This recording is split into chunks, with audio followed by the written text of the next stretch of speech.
आपका मेरे YouTube channel doctor अमर official में हार्दिक स्वागत है। मेरे इस चैनल के सभी वीडियोज ज्ञानवर्धक एवं मनोरंजक हैं। कृपया इसे लाइक, शेयर और सब्सक्राइब करें। आज हम हिंदी विषय में जिस पाठ का अध्ययन करेंगे उसका नाम है रेल यात्रा। रेल यात्रा शीर्षक पाठ के लेखक हैं शरद जोशी। शरद जोशी का जन्म मध्य प्रदेश के उज्जैन शहर में 1931 ईस्वी में हुआ था। इनका बचपन कई शहरों में बीता और ये शिक्षा के उपरांत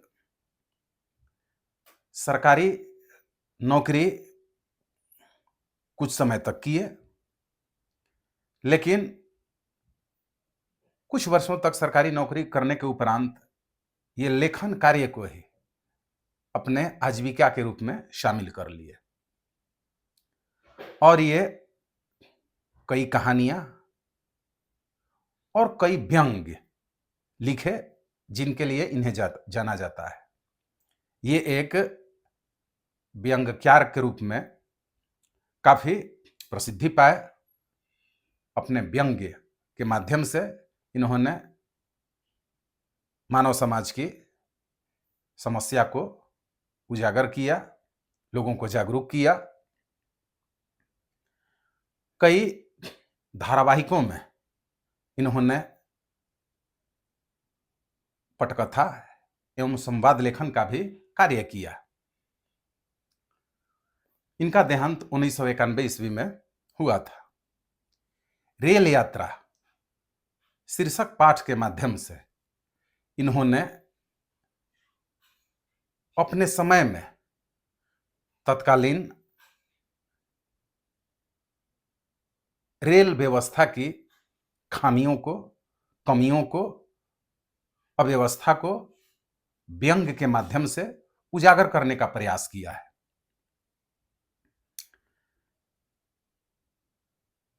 चूंकि रेल हमारे देश में दिन रात 24 घंटे 365 दिन चलती है और सबसे अधिक यात्री रेल की सेवा लेते हैं, दिन रात चलते हैं एक स्थान से दूसरे स्थान तक, नजदीक या दूर के क्षेत्रों में जाने के लिए। तो इस रेल यात्रा के दौरान जिन जिन समस्याओं का, खामियों का, अव्यवस्था का सामान्यतया जो सामना करना पड़ता है, उसी को व्यंग्य के माध्यम से शरद जोशी ने इस पाठ रेल यात्रा में उजागर करने का प्रयास किया है कि जब रेल चलती है तो हमें अपने गंतव्य स्थान तक कितनी देर में कब पहुंचाएगी ये अनिश्चित है। बीच में कहां पे रुक जाएगी, अब जिस स्थिति के चलते रुके, वैक्यूम होने के चलते रुके, सिग्नल लाल होने के चलते रुके या किसी और समस्या के चलते रुके, कब हम अपने गंतव्य स्थान पर पहुंचेंगे इसकी कोई गारंटी नहीं है। इसके अलावा रेल में सवार होने के बाद भी सुरक्षित तरीके से शांतिमय मंगलमय यात्रा हम कर पाएंगे कि नहीं, इसकी भी कोई गारंटी नहीं है। सामान को कम से कम लेके चलें और अपनी सुरक्षा निगरानी में देखते रहें, वही अच्छा है, वरना सामान भी कब कोई लेके चंपत हो जाए, ये भी समस्या है। अगर कहीं इमरजेंसी आपातकालीन स्थिति आई, कहीं जाने की नौबत पड़ी, तो आरक्षित सीट भी मिलना संभव होगा कि नहीं होगा, यह भी कुछ कहा नहीं जा सकता है। उस स्थिति में टिकट निरीक्षक टीटी महोदय के कृपा आशीर्वाद से कब और कैसे मिलेगी ये भी कहना मुश्किल होगी। जो भी व्यक्ति जाते हैं वे आराम तलब तरीके से समान रहकर सीट पर इस तरीके से सुविधा चाहते हैं कि सारी सुविधा हमें ही मिल जाए, किसी अन्य यात्री को न मिले। यानी कि इस सुविधा भोगी संस्कृति में हर कोई अपने स्वार्थ की भावना से उस रेल यात्रा में अपनी सुविधा चाहता है। इन्होंने कुछ उदाहरण भी प्रस्तुत किए हैं।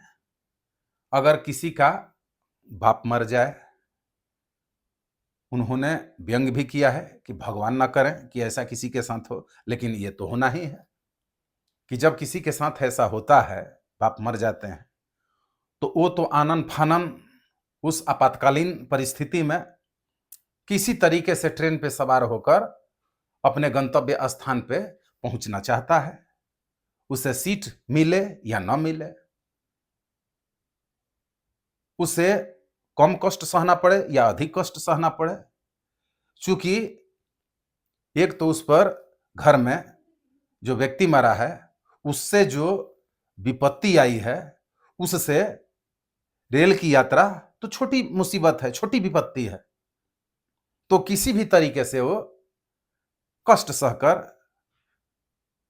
टिकट किसी प्रकार मिले या न मिले, लेकिन वो किसी भी तरीके से धक्का धुक्किम करते हुए सवार होकर चल पड़ता है।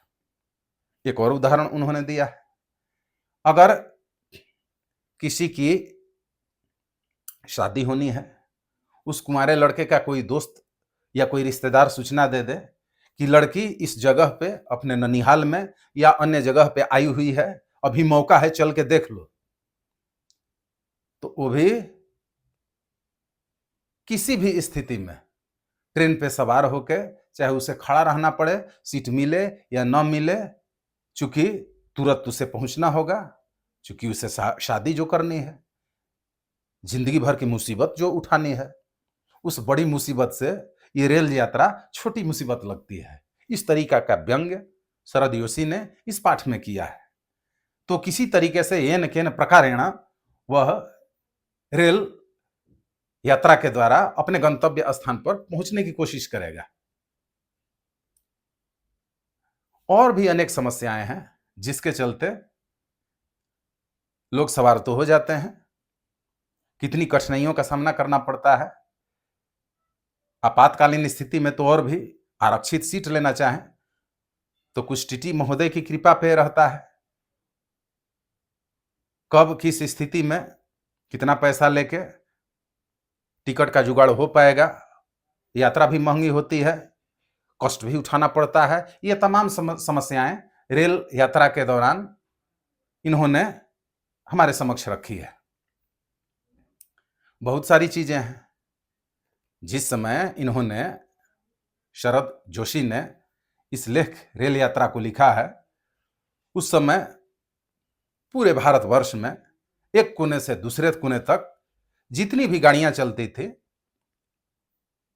उसके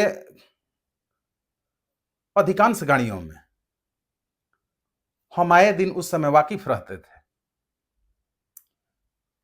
खास करके जनरल बोगी, सामान्य बोगी को लेकर के कहा भी जाता था कि भारतीय रेल की जनरल बोगी तूने भोगी या नहीं भोगी। जानवरों की तरह ठूस ठूस के लोग उसमें जो है एक दूसरे पे चढ़ते जाएंगे। सामान चढ़ने वक्त, उतरने वक्त किसी तरह इधर उधर फेंक के, दौड़ के, खिड़की से घुस के, किसी तरीके से भेड़ बकरियों की तरह जो है उसमें चढ़ेंगे और बैठने की जगह ना मिले, खड़े होके, गेट पे खड़े होके, शौचालय के पास खड़े होके किसी तरीके से यात्रा करनी है तो करनी है। ये तमाम समस्याएं जो हैं उसमें आए दिन देखने को मिलती थी, कुछ कुछ आज भी मिलती है। और आरक्षित श्रेणी में उसमें भी बहुत सारे ऐसे यात्री होते हैं जिनको प्रतिदिन कहीं ड्यूटी करने जाना है, पढ़ने जाना है, वो किसी भी श्रेणी के डब्बे में चढ़ जाएंगे। आरक्षित श्रेणी वालों के ऊपर दबाव रहेगा, उनको जगह देनी पड़ेगी उन्हें बैठने के लिए। तो इस तरीके से तरह-तरह की समस्याओं का सामना रेल यात्री को अपने रेल यात्रा के दौरान करना पड़ता है। कि रेल जब बीच रास्ते में कहीं खड़ी हो गई, कितने देर में, कब खुलेगी, ये कोई पता नहीं। उस समय कितनी ऊब होती है, बेचैनी होती है, और नहीं तो यात्री एक दूसरे से राजनीति के विषय में, किसी टॉपिक पे, इस देश के भविष्य के बारे में अपना चर्चा छेड़ देंगे, गपबाजी शुरू हो जाएगी। रात में कभी नींद टूटी, सफर कर रहे हैं, एक दूसरे सीट वाले से समय पूछेंगे, गाड़ी कहां पहुंची है। दूसरा व्यक्ति डिस्टर्ब होता है, किस स्वभाव का है, तो नकारात्मक उत्तर दे सकता है, चिल्ला सकता है, झल्ला सकता है। तो इस तरीके से कि रेल यात्रा के दौरान होने वाली अनुभूतियों को, इन चीजों को दर्शाने का प्रयास व्यंग्य के माध्यम से इस पाठ में शरद जोशी ने किया है। और रेल यात्रा के पहले जब यह सुविधा नहीं थी, तो उस समय तो लोगों को समस्या थी ही, एक जगह से दूसरे जगह जाने में, दूर के स्थानों में जाने में, तो उस समय यात्रा तो कष्टप्रद थी ही। लेखक का कहना है कि अब रेल के आ जाने के बाद भी उतनी ही कष्टप्रद है। जिस तरीके की व्यवस्था उसके अंतर्गत इन्होंने पाया, देखा और लिखा, उसके मुताबिक कि जैसी कष्टप्रद यात्रा उस समय थी, आज भी वही है। यानी कि इस विषम परिस्थिति में रेल यात्रा में समस्याएं, परेशानियां कम नहीं हैं, जिसको व्यंग्य के माध्यम से शरद जोशी का कहना है कि